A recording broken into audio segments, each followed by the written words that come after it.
नमस्कार दोस्तों, मेरा नाम है विमल सिंह बालाजी। स्टडी अड्डा में आपका स्वागत है। UP TET, C TET, super TET के लिए मॉडल पेपर हम आपको करा रहे हैं। तो मॉडल पेपर नंबर 18 के अंतर्गत आज हम देखेंगे बाल विकास यानी सीडीपी के 30 प्रश्न। इससे पहले हमने मॉडल पेपर 17 देखा था, ईवीएस के प्रश्न देखे थे। साइड में बटन पिछला वीडियो आपको मिल जाएगा। चलिए शुरू करते हैं प्रश्न नंबर 1 से। सबसे पहला प्रश्न है कि बाल विकास का कौन सा सिद्धांत ये बताता है कि जिन बच्चों में औसत से अधिक वृद्धि होती है वे शारीरिक, सामाजिक और संवेगात्मक विकास में भी काफी आगे बढ़े हुए पाए जाते हैं। परस्पर संबंध का सिद्धांत, विकास क्रम की एकरूपता का सिद्धांत, एकीकरण का सिद्धांत या विकास की दिशा का सिद्धांत। तो बताइए इनमें से कौन सा जो है वो सही होगा। आंसर की बात करते हैं तो परस्पर संबंध का सिद्धांत पहला यहाँ पर आपका ऑप्शन सही हो जाएगा, जो कि शारीरिक, सामाजिक, संवेगात्मक विकास में भी काफी आगे बढ़े हुए पाए जाते हैं। जिन बच्चों में औसत से अधिक वृद्धि होती है उनके संदर्भ में पूछा गया है। इस चीज को ऐसे समझिए कि विकास के जो सभी आयाम होते हैं, शारीरिक, मानसिक, सामाजिक, संवेगात्मक, वो एक दूसरे से परस्पर संबंधित होते हैं। मतलब किसी एक भी आयाम में अगर कोई विकास हो रहा है तो अन्य सभी जो आयाम है उसमें भी होने वाला जो विकास है वो भी उसमें प्रभावित कहीं ना कहीं करेगा। और इसी प्रकार दूसरे क्षेत्र में अगर कोई बाधा आ रही है तो वो दूसरे में भी प्रभावित कहीं ना कहीं करेगा। तो उसी के संदर्भ में यहाँ पर एग्जाम्पल के जरिए पूछा गया है। दूसरा प्रश्न, इनमें से किससे बाल मनोविज्ञान की उपयोगिता के अंतर्गत नहीं जो है वो रखा जा सकता है। बालक के भविष्य के बारे में पूर्व कथन में सहायक, बाल निर्देशन में सहायक, शिक्षक की आर्थिक प्रगति में सहायक या बालकों के व्यक्तित्व विकास को समझने में उपयोगी। बताइए इनमें से कौन सा सही होगा। आंसर की बात करते हैं। पहला ही आपका ऑप्शन यहाँ पर सही होगा कि किसे बाल मनोविज्ञान की उपयोगिता के अंतर्गत आप नहीं रखेंगे। बालक के भविष्य के बारे में पूर्व कथन में जो है वो सहायक और बाकी सभी कहीं न कहीं उपयोगी हैं, चाहे वो निर्देशन में, चाहे आर्थिक प्रगति में, चाहे व्यक्तित्व विकास को समझने में। बाकी प्रश्न में नहीं जो है वो पूछा गया था। तीसरा प्रश्न है प्रकृति पोषण विवाद इनमें से किससे संबंधित होता है। आनुवांशिकी और वातावरण से, व्यवहार और वातावरण से, वातावरण और जीव विज्ञान से, वातावरण और पालन पोषण से। कौन सा इन चारों में से सही होगा। तो प्रकृति पोषण विवाद संबंधित होता है आपका आनुवांशिकी और वातावरण। पहला ही आपका ऑप्शन यहाँ पर बिल्कुल सही होगा। अगला प्रश्न देखते हैं आपका, इनमें से किसके अतिरिक्त सभी वातावरणीय कारक विकास को आकार जो है वो देते हैं। पौष्टिकता जो है उसकी गुणवत्ता, संस्कृति, शिक्षा की गुणात्मकता या शारीरिक गठन। आपको बताना है किसको छोड़कर बाकी सभी जो है वो वातावरणीय कारक जो है विकास को आकार देते हैं, पर इनमें से कौन सा नहीं है।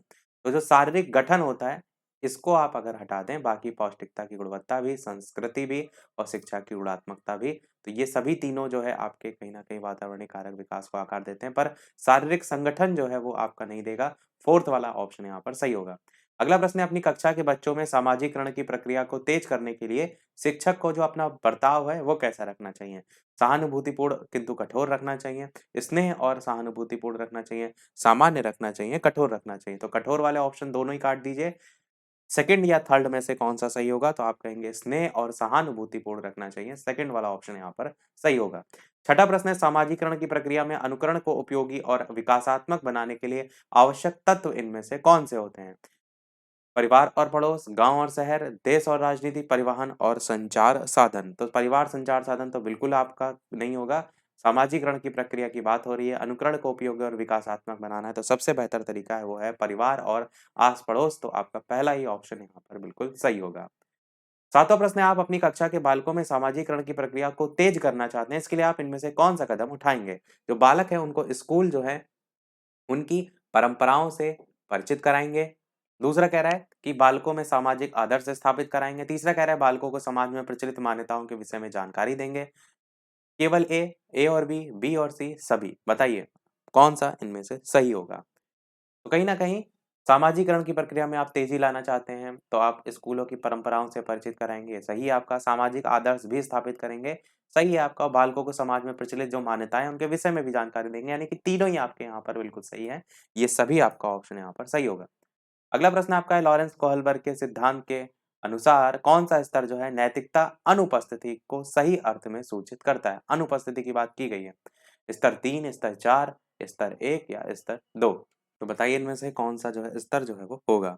आंसर की बात करते हैं तो सबसे पहला ही जो स्तर होता है वहां पर नैतिकता की अनुपस्थिति होती है।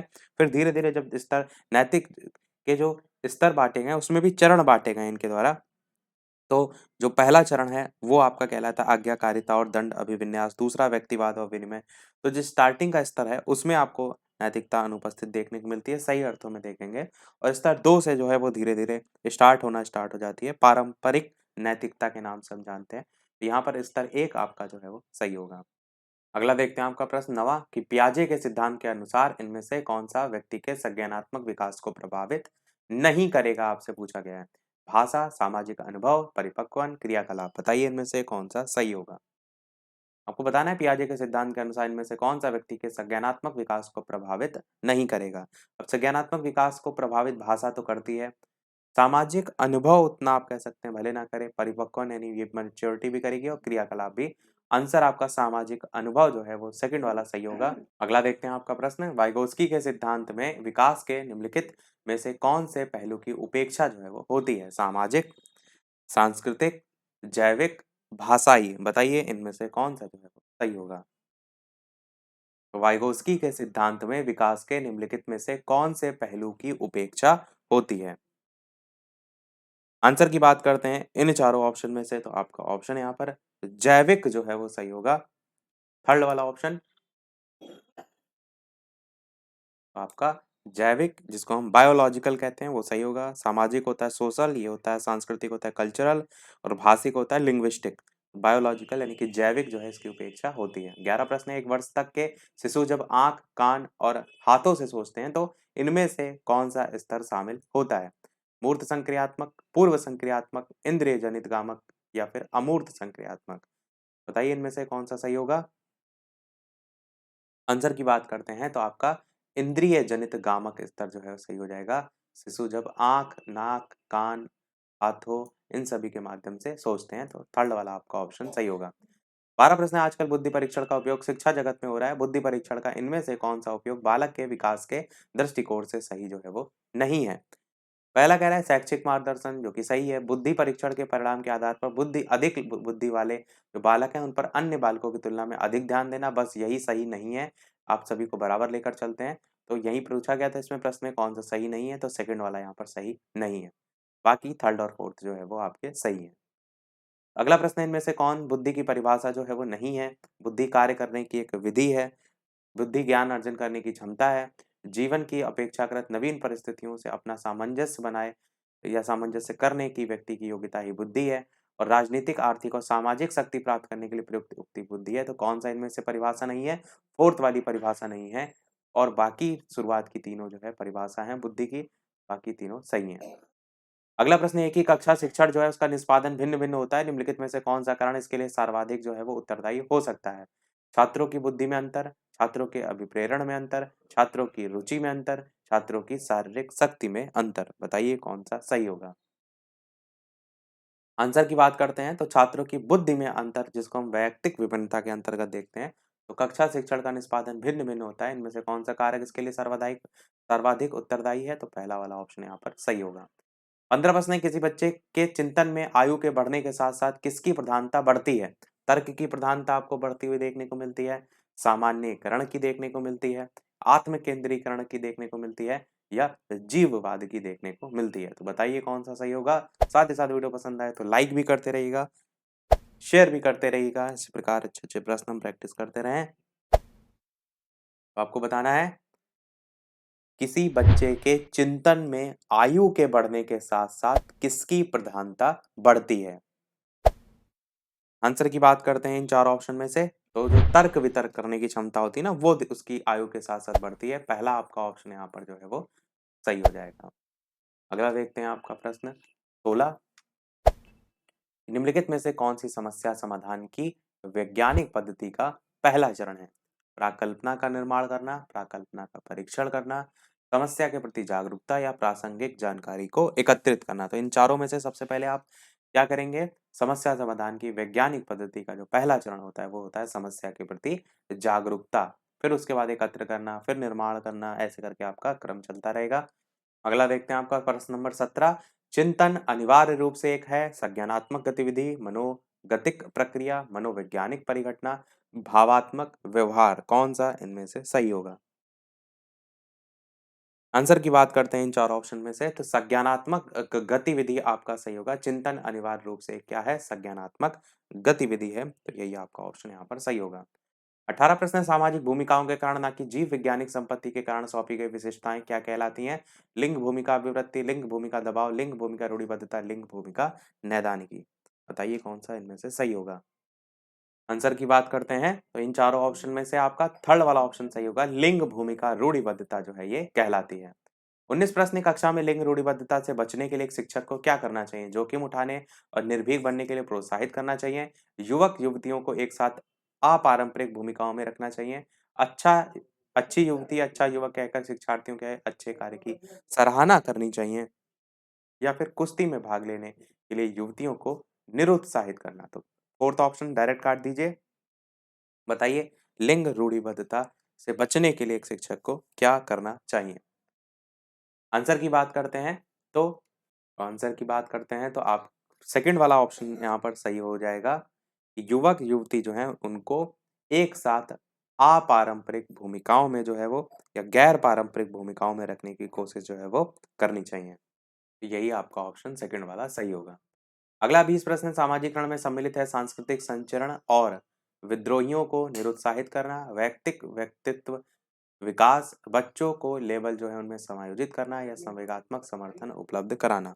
आंसर की बात करते हैं तो वैयक्तिक व्यक्तित्व विकास आपका सेकंड वाला ऑप्शन सही होगा। सांस्कृतिक संचरण और आपका व्यक्तित्व या वैयक्तिक व्यक्तित्व विकास जो है सामाजिकरण में सम्मिलित है। अगला है कक्षा में विद्यार्थियों को वैयक्तिक जो विभेद है उसके संदर्भ में पूछा गया है। लाभकारी नहीं है, हानिकारक है, अनुपयुक्त है, लाभकारी है। इस तरीके से चार ऑप्शन है, पूरा डिटेल में लिखा गया है। आपको बताना है लाभकारी नहीं है, आप कहेंगे वैयक्तिक विभेद। लाभकारी तो आपका है, तो हानिकारक में भी नहीं आएगा, अनुपयुक्त में भी नहीं आएगा। फोर्थ वाले में आएगा लाभकारी, क्योंकि ये विद्यार्थियों की संज्ञानात्मक संरचनाओं को खोजने में अध्यापकों को प्रवृत्त जो है वो करते हैं। फोर्थ वाला आपका सही होगा। अगला है हम सभी अपनी बुद्धि, प्रेरणा, अभिरुचि आदि के संदर्भ में भिन्न होते हैं। ये सिद्धांत संबंधित है वैयक्तिक भिन्नता से, बुद्धि के सिद्धांत से, वंशानुक्रम से या पर्यावरण से। तो कौन सा सही होगा? तो आप कहेंगे वैयक्तिक भिन्नता की बात की गई है। बुद्धि, प्रेरणा, अभिरुचि आदि के संदर्भ में क्या है? भिन्न होते हैं। तो बस आपका पहला ऑप्शन यहाँ पर सही होगा। अगला है वो मूल्यांकन जो विद्यालय परिषदों के दिशा निर्देश के आधार पर तो किया जाता है, किंतु परिषद स्तर पर नहीं कहला होता है, यानी कि बोर्ड स्तर पर जो है वो नहीं होता है, वो कहलाता क्या है? विद्यालय आधारित मूल्यांकन, निरीक्षण, अवलोकन, व्यापक मूल्यांकन। बताइए कौन-सा इनमें से सही होगा? आंसर की बात करते हैं तो उसे कहते हैं विद्यालय आधारित मूल्यांकन। पहला ही आपका ऑप्शन यहाँ पर सही होगा। अगला प्रश्न इनमें से कौन सी अधिगम के मूल्यांकन की विशेषता नहीं है? ये मूल्यांकन शिक्षा प्राप्ति के बाद किया जाता है। दूसरा कह रहा है कि इसमें सूचना को सामान्य रूप से अंकों अथवा ग्रेडों में रूपांतरित किया जाता है। तीसरा कह रहा है इसमें सूचना अध्यापक द्वारा एकत्र की जाती है और चौथा कह रहा है इसमें सूचना छात्रों के द्वारा स्वयं जो है वो एकत्र की जाती है। तो आपको बताना क्या है? बताना आपको ये है कि इनमें से कौन-सा अधिगम के जो मूल्यांकन है उसके संदर्भ में विशेषता नहीं है। तो यहाँ पर प्रश्न में नहीं पूछा गया है, तो आप कहेंगे इसमें सूचना छात्रों के द्वारा स्वयं एकत्र की जाती है। ये अधिगम के मूल्यांकन की विशेषता नहीं है। अगला प्रश्न देखते हैं। 25 की आजकल विद्यालय आधारित मूल्यांकन की चर्चा की जाती है। इसके अंतर्गत अध्यापकों को विद्यार्थियों के बारे में इनमें से क्या जानने का अवसर प्राप्त होता है? वो क्या सीखते हैं? क्या इससे पता चलता है? वो क्या सोचते हैं? पता चलता है। वो कैसे सीखते हैं? ये भी पता चलता है। तो तीनों ही आप देखेंगे पता चलेगा, ना केवल ए, ना बी और सी, ना ए और सी। आप कहेंगे ये सभी आपका ऑप्शन यहाँ पर सही हो जाएगा। अगला है वैयक्तिक विभिन्नताओं को समझने का प्रयत्न सबसे पहले किसने किया था? जेम्स ड्रेवर ने किया था, स्किनर ने किया था, टॉयलर ने किया था या गाल्टन ने किया था? बताइए वैयक्तिक विभिन्नताओं को समझने का प्रयत्न सबसे पहले किसने जो है वो किया था? आंसर की बात करते हैं जेम्स ड्रेवर, स्किनर, टायलर या गाल्टन में से, तो आपका ऑप्शन गाल्टन यहाँ पर सही होगा। गाल्टन जो है इन्होंने सबसे पहले जो है वो प्रारंभ किया था व्यक्तिक विभिन्नताओं को समझने का। 27 प्रश्न आपका है कि आप अपनी कक्षा में छात्रों में परिपक्वता का अवलोकन करने पर कि कुछ छात्र आयु के पहले परिपक्वता प्राप्त कर चुके हैं, जबकि छात्र परिपक्वता प्राप्त करने की आयु में तो हैं, लेकिन उनमें परिपक्वता है। इसके कारण क्या हो सकता है? कक्षा में उनके बैठने का क्रम, वैयक्तिक विभिन्नता, विद्यालय आने व जाने के उनके विभिन्न साधन या इनमें से कोई नहीं। आपको बताना है कि आप अपनी कक्षा में छात्रों में परिपक्वता का अवलोकन करने पर कि कुछ छात्र आयु के पहले परिपक्वता प्राप्त कर चुके हैं, जबकि छात्र परिपक्वता प्राप्त करने की आयु में है, तो लेकिन उनमें परिपक्वता है। तो ये किसका कारण क्या हो सकता है? आंसर की बात करते हैं तो वैयक्तिक विभिन्नता ही होती है सब में अलग-अलग। तो यही इसका रीज़न होगा, यही आपका ऑप्शन सही होगा। अगला प्रश्न आपका देखते हैं कि सतत और व्यापक मूल्यांकन होता है शिक्षक केंद्रित, विद्यार्थी केंद्रित, परीक्षा केंद्रित या निष्पादन आधारित? बताइए कौन-सा सही होगा? तो सतत और व्यापक मूल्यांकन किस पर आधारित होता है? आंसर की बात करते हैं तो आपका ये क्वेश्चन आपका सीटेट में जो है वो आ चुका है और आंसर आपका विद्यार्थी केंद्रित दिया गया था। सेकंड वाला ऑप्शन यहाँ पर जो है वो नहीं, विद्यार्थी नहीं, आपका शिक्षक केंद्रित दिया गया था और कई लोग यहाँ पर विद्यार्थी केंद्रित को टिक किए थे, तो आपका पहला ऑप्शन यहाँ पर सही होगा। शिक्षक केंद्रित जो है आंसर दिया गया था। सतत और व्यापक जो मूल्यांकन है वो। अगला देखते हैं आपका 29 प्रश्न कि सतत और व्यापक मूल्यांकन के लिए तार्किक आधार क्या है? सीखने के लिए एक से अधिक पक्षों का आकलन, आकलन के अवसरों का अधिगमीकरण या मानव व्यक्तित्व की समग्र प्रकृति या शिक्षकों पर बोझ बढ़ाना। कौन सा इनमें से सही होगा? आंसर की बात करते हैं तो आप क्या कहेंगे? सतत और व्यापक मूल्यांकन के लिए तार्किक आधार होता है आकलन के लिए अवसर जो है उनका अधिगमीकरण। तो सेकंड वाला आपका ऑप्शन यहाँ पर जो है वो सही होगा। और ये जो ऑप्शन आपका है ये आप आंसर के साथ में नहीं जाएँगे, आप यहाँ पर कुछ अगर टर्म्स को पकड़ेंगे, अवसरों का अधिगमीकरण, तो अवसर जो है, ये आप देखते हैं सीटेट में क्वेश्चन इस टाइप के सही होते हैं, पर प्रश्न में सतत और व्यापक मूल्यांकन की बात की जा रही है, यानी कि संपूर्ण प्रकृति को शामिल करने की, समग्र प्रकृति को शामिल करने की बात की जा रही है, तो यहाँ आंसर आपका थर्ड वाला होगा, मानव व्यक्तित्व की समग्र प्रकृति जो है, वो आपका तार्किक आधार होगा। तो कहने का मतलब ये है कि ज़रूरी नहीं कि आपने अवसर देखा और आपने आंसर लगा दिया है, ये चीज़ मैंने आपको पहले भी बताई थी।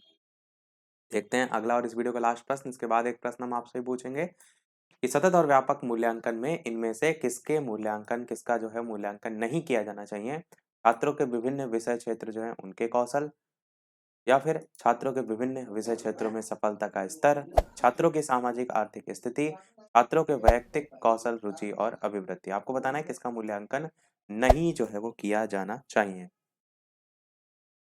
आंसर की बात करते हैं, इसके अलावा वीडियो पसंद आए तो लाइक भी करते रहिएगा, चैनल पर नए हो सब्सक्राइब करके जुड़ जाइएगा और टेलीग्राम चैनल से नहीं जुड़े हो लिंक आपको डिस्क्रिप्शन में मिल जाएगी, सर्च करके भी बालाजी स्टडी अड्डा जुड़ सकते हैं। आंसर की देखिए बात करते हैं तो छात्रों की जो सामाजिक आर्थिक स्थिति है इसको आप बीच में नहीं लाएंगे सतत और व्यापक मूल्यांकन में, इसका मूल्यांकन नहीं किया जाना चाहिए। बाकी विषय क्षेत्र भी आना चाहिए, विषय क्षेत्र में सफलता भी और व्यक्तिक कौशल, रुचि है, अभिवृत्ति है, ये सारी चीजें भी आनी चाहिए।